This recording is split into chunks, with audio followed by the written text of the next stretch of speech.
അല്ലെ എത്ര പാട്ടുകൾ ഇങ്ങനെ തല വന്നുകൊണ്ടിരിക്കുകയാണ്. ഒരുപാട് ഇത് പാട്ടുകൾ. പണ്ടൊക്കെ നമ്മുടെ വീട്ടിൽ റേഡിയോ ഉള്ളത് ഈ ശ്രീലങ്കൻ റേഡിയോ ഉണ്ട്. ശ്രീലങ്കയിലെ റേഡിയോ ഇവിടെ കിട്ടും. അതുകൊണ്ട് അതിൻ്റെ കൂടെ ഇതൊക്കെ ഉള്ള ഈ ശബ്ദത്തിൻ്റെ കൂടാണ് പാട്ട് വരുന്നത്. ആ വേദം നീ ഈ വിശന്ന് വയറ്റി കേൾക്കത്തില്ല ശബ്ദം. ആ ശബ്ദത്തിൻ്റെ കൂടെ നമ്മൾ അതിലിന്ന് കേൾക്കുന്നു. അത് കാര്യം വേറെ കിട്ടത്തില്ല. ഇളങ്കൈ കൂട്ടുറവ് ചാവനം തമിഴ് ചേവൈ അതങ്ങാണ്ട ഡയലോഗ് അതൊക്കെ അറിയാമായിരുന്നു. കാരണം നമ്മൾ റേഡിയോയുടെ കൂടെ ജീവിച്ചവരല്ലേ. സാർ ഒരു കാര്യം കൂടെ ഉള്ളത്, രവീന്ദ്രൻ മാഷിനെ സാറിന് ഭയങ്കര ഇഷ്ടമുള്ളൊരു കമ്പോസറാണ്.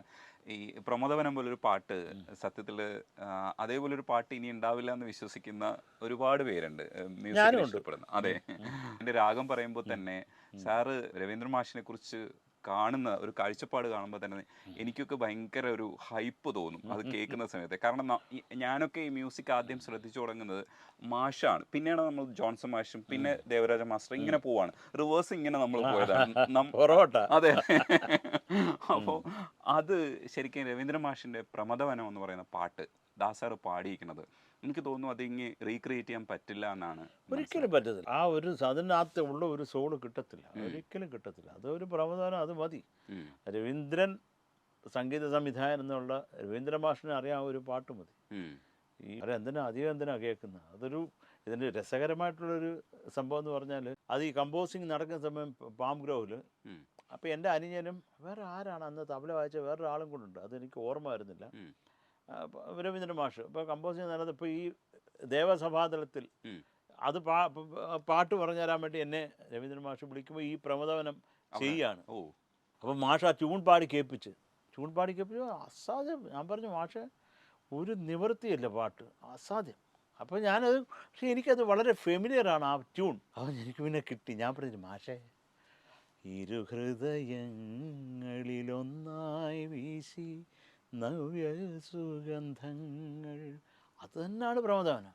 ഞാൻ പറഞ്ഞു മാഷ അത് ആ പാട്ട് മോനെ അത് ആർക്കും കുറച്ചുകൂടെ, നീ കുറച്ച് എല്ലാ പാട്ടും എൻ്റെ കേൾക്കുന്നതുകൊണ്ടാണ് നീ ആ പാട്ട് പാടിയത്, പക്ഷേ ഇത് വല്ലാതെ ഹിറ്റാണ്, നീ നോക്കിയോ. അദ്ദേഹത്തിൻ്റെ വാക്ക് ഫലിച്ചു, അത്രേ ഉള്ളൂ. കാര്യം അദ്ദേഹത്തിൻ്റെ ആണല്ലോ, വേറെ വല്ലവരുടെ എടുത്തിട്ട് കോപ്പി അടിച്ചല്ലല്ലോ. അദ്ദേഹം തന്നെ മുമ്പ് ചെയ്ത ഒരു പാട്ട് വന്നു എന്ന് പറഞ്ഞാൽ അതിലൊരു കാര്യമില്ല. പക്ഷെ അസാധ്യ കോമ്പസിഷൻ, ഒരു നിവൃത്തിയില്ല. പ്രമദവനത്തിന് പകരം ഒരു പ്രമദവനേ ഉള്ളൂ. ഇനി പ്രമദവനം വേറെ ഉണ്ടാവത്തില്ല. സാർ അതിൻ്റെ ഏതെങ്കിലും ഒരു പോർഷൻ അതിൻ്റെ ഒരു ചരണം പാടിത്തരാം. കാര്യം അത് പ്രത്യേകിച്ച് പറയാനുള്ളൊരു കാരണമുണ്ട്. ഏതേതോ കഥയിൽ സരയുവിലൊരു ചുടുമിഴി നീർക്കണമായി ഞാൻ, ഏതേതോ കഥയിൽ യമുനയിലൊരു വനമലരായി ഒഴുകി ഞാൻ. ഇത് ദാസേട്ടൻ പാടിയിട്ട് എടാ രവി അത് റിപ്പീറ്റ് ഒന്നും കൂടെ എടുത്തോ എന്ന് പറഞ്ഞിട്ട്, ഏതേതോ കഥയിൽ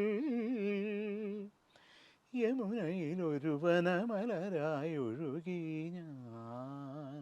ഇത് ദാസേൻ്റെ കയ്യിൽ നിന്നിട്ട് പാടിയതാണ്. അത് അദ്ദേഹത്തിൻ്റെ ആ ശബ്ദത്തിൽ ഇങ്ങോട്ട് വന്നപ്പോഴത്തേക്ക് നമ്മളൊക്കെ കരഞ്ഞ്, എൻ്റെ ഉടുപ്പൊക്കെ നനഞ്ഞ്. അത് ഒരു വല്ലാത്ത കാര്യം. അത്രയും ഓർക്കസ്ട്രയും ഈ ദാസേൻ്റെ ശബ്ദവും കൂടെ, അത് പറയാൻ വയ്യ, അസാധ്യം. സാറിൻ്റെ മഴയില്ലേ, മഴയെ നല്ല രസമുള്ളൊരു സംഗതിയാണ്. എന്ന് വെച്ചാൽ മഴപ്പാട്ടുകളൊക്കെ നമുക്ക് മലയാളികൾക്ക് ഭയങ്കര ഇഷ്ടമാണ്. അപ്പോൾ അത് തമിഴിലിറങ്ങിയാലും നമ്മൾ കേൾക്കും. മഴ എങ്ങനെയാണ് കോമ്പോസിഷൻ, അതിൻ്റെ ഒരു വിശേഷം പറയൂ. അല്ല, എനിക്ക് മഴ ഇഷ്ടമാണ്. എന്ന് പറഞ്ഞാൽ ഇന്ത്യൻ ഭീകര പേമാരി അത് താല്പര്യമില്ല. ചെറിയ ചാറ്റലും ഒരു ബ്ലാക്ക് ടീയും ഒരു വല്ല പരിപ്പോടെയൊക്കെ കിട്ടി അത് നോക്കിയാൽ ഈ ജന്നൽ വഴി ഈ തൂവാനം നമ്മുടെ കയ്യിൽ വീഴുന്നു, അതൊക്കെ ഒരു ഇങ്ങനെ കൈയിട്ട് ഇപ്പോഴും എനിക്കത് ഓർമ്മയുണ്ട്. വീട്ടിൽ മഴയത്ത് കൈ വെളിയിലേക്കിട്ട് ആ മഴത്തുള്ളികൾ വീഴുമ്പോൾ ഉള്ളൊരു വികാരം വേറെയാണ്. പിന്നെ അമ്മ എന്തെങ്കിലുമൊക്കെ ഉണ്ടാക്കിക്കൊണ്ട് തരും, അതിരുത്ത് പാടും പാട്ടിൻ്റെ കൂടെ. അപ്പോൾ അതൊരു അനുഭവമാണ്. മഴയെന്ന് പറഞ്ഞാൽ അതൊരു അനുഭവമാണ്. ഒന്നാമത്തെ മഴയെ ഇഷ്ടമുള്ള കാര്യം സ്കൂളിൽ ലീവായിരിക്കും. അപ്പോൾ അത് ഈ രാവിലെ റേഡിയോയിൽ പറയുമല്ലേ, ഇപ്പോൾ ഉഗ്രം മഴ കാരണം 2 ദിവസത്തേക്ക് സ്കൂൾ അവധിയായിരിക്കും എന്ന് പറയുമ്പോൾ ഉള്ളൊരു സന്തോഷം കൊണ്ട് കരഞ്ഞിട്ടൊക്കെ ഉണ്ട്. റേഡിയോക്ക് ഉമ്മയൊക്കെ വെച്ചിട്ടുണ്ട്. ഫിലിപ്സ് മേജറിനൊരു ഉമ്മ. കാര്യം അതാ ഭയങ്കര മടിയായിരുന്നു സ്കൂളിൽ പോകാൻ എനിക്ക്. അത് ഉള്ളത് സത്യം പറയാമല്ലോ, പഠിക്കാൻ വലിയ മണ്ടനായിരുന്നു. അത് പിന്നെ അതൊന്നും നമുക്കത് തലയെടുത്തില്ല. പഠിച്ച കാണാൻ വല്ല എഞ്ചിനീയറൊക്കെ ആയിരുന്നു, എത്ര കെട്ടിടം ഇടിഞ്ഞു വീണാൻ. ഞാൻ വിചാരിച്ചു ഞങ്ങൾക്ക് എത്ര പാട്ട് കിട്ടാതായേനെ. അത് പിന്നുള്ള കാര്യം.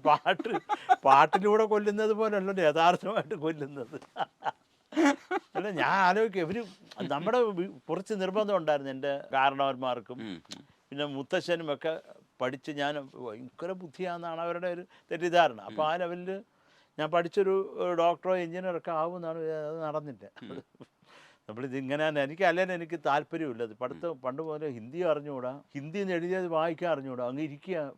സത്യമൊന്ന് ഞാൻ കള്ളത്തരം പറയുന്നില്ല, അറിഞ്ഞുകൂടാ, കണക്കും അറിഞ്ഞൂടാ. കണക്കൊക്കെ അടുത്തിരിക്കുന്ന ആളുകളുടെയൊക്കെ കൈ പിടിച്ച് അവരുടെയൊക്കെ വിരൽ വെച്ച് എണ്ണിയാണ് ഞാൻ കൂട്ടിയിട്ടുള്ളത്. കാര്യം അത്ര എനിക്കിപ്പോഴും അറിഞ്ഞുകൂടാ. ബാക്ക് ടു മഴ സോങ്ങിന്റെ മഴയിൽ നിന്ന് നമ്മളങ്ങ് കണക്കിലേക്ക് കണക്കായിപ്പോയി. അപ്പം മഴ എന്ന് പറയുമ്പോൾ അതൊരു, ഞാൻ പറഞ്ഞല്ലോ, ഒരു സുഖമുള്ള അനുഭവം. ഒരു അനുഭവം തന്നെയാണ് എനിക്കെപ്പോഴും. ചെറിയ മഴ നനയുന്നത് എനിക്കിഷ്ടമാണ്.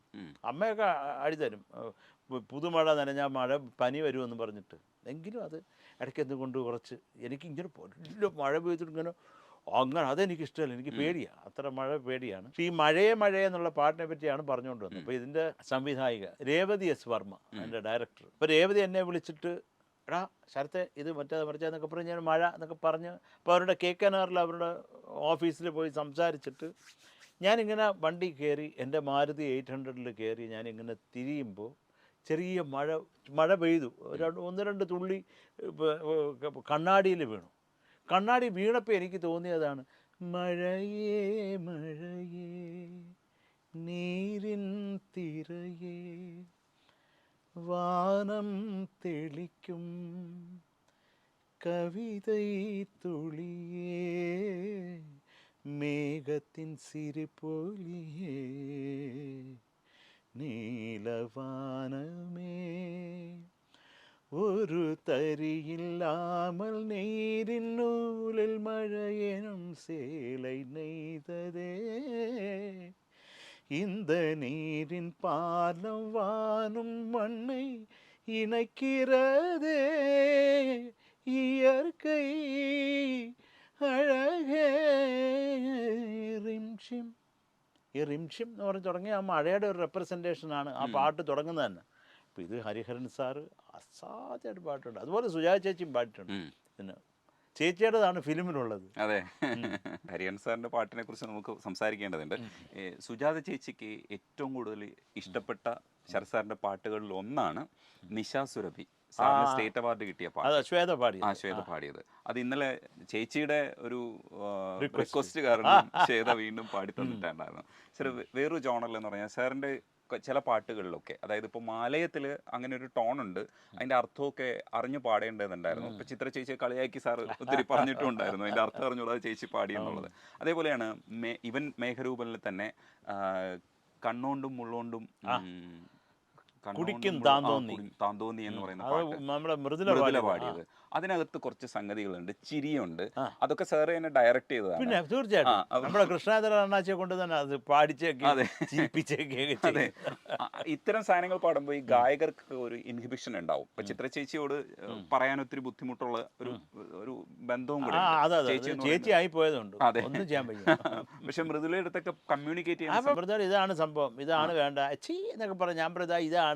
സാർ എങ്ങനെ ഇമിറ്റേറ്റ് ചെയ്ത് കൊടുക്കുമോ? എങ്ങനെയാ നമ്മൾ അത് ആ ലെവലിൽ പറഞ്ഞു കൊടുത്തില്ലെങ്കിൽ പിന്നെ അവർക്ക് അത് കിട്ടത്തില്ല. അതുകൊണ്ടാണ്. അപ്പോൾ അത് ചീ എന്ന് പറയുമ്പോൾ ആ ചീ എന്ന് തന്നെ പറയണ്ടേ, ചീ എന്ന് പറയാം എന്ന് പറഞ്ഞാൽ അത് വൃത്തികേടായിരിക്കും. അപ്പം അതിനാ വേണ്ട വികാരം ഇതാണ് സംഭവം. അതായത് എവിടെ ഒരു സൈക്കിൾ പഠിപ്പിക്കുന്ന സമയത്ത് ഒന്ന് ഇവിടെ ഇടുപ്പി കിള്ളിയാൽ എന്തായിരിക്കും എക്സ്പീരിയൻസ്, ചീ കൈയ്യട് എന്ന് പറയുന്ന ഒരു വികാരം. അത് നമ്മൾ പറഞ്ഞു കൊടുത്താലേ കിട്ടത്തുള്ളൂ, ഇല്ല കിട്ടത്തില്ല.